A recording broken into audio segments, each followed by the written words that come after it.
ডান দিকে ডিপার্টমেন্ট সমস্ত ওপেন গাছের নিচের মধ্যে সিমেন্টের বেদিগুলো করা আছে না, ওইগুলোর মধ্যে বিচার বসবে, প্রত্যেকটা বাচ্চা দুটো করে আসন থাকবে, নিজের একটা বসবে, একটা বই রাখবে, ব্ল্যাকবোর্ড গাছের মধ্যে লাগানো হবে। যখন বৃষ্টি পড়বে তখন রুমের মধ্যে বৃষ্টি না পড়লে গাছের নিচের মধ্যে এই যে ক্লাসরুম, এই যে গোল করে যেগুলো আছে, মাঝখানে যে বেবিটা আছে, বেবির মধ্যে বিচার বসবে, ব্ল্যাকবোর্ড গাছের মধ্যে লাগানো হবে। যখন বৃষ্টি পড়বে সামনে যে রুম আছে রুমে চলে যাবে, বৃষ্টি না পড়লে গাছের নিচের মধ্যে করানো হবে।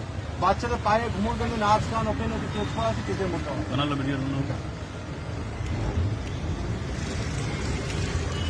আর ডান দিকে যে বাড়িটা আছে, এই বাড়িটা রবীন্দ্র ঠাকুর নাম দিয়েছিলেন নতুন বাড়ি। এই বাড়িতে বসে বই লিখেছে না যে ঘোড়া অপনাথ, এই বাড়িতে বসে ঘোড়া অপনাথ, এই বাড়িতে বসে লেখা আছে। আর জায়গার নাম দিয়েছে মৃণালিনী আনন্দ পাঠশালা।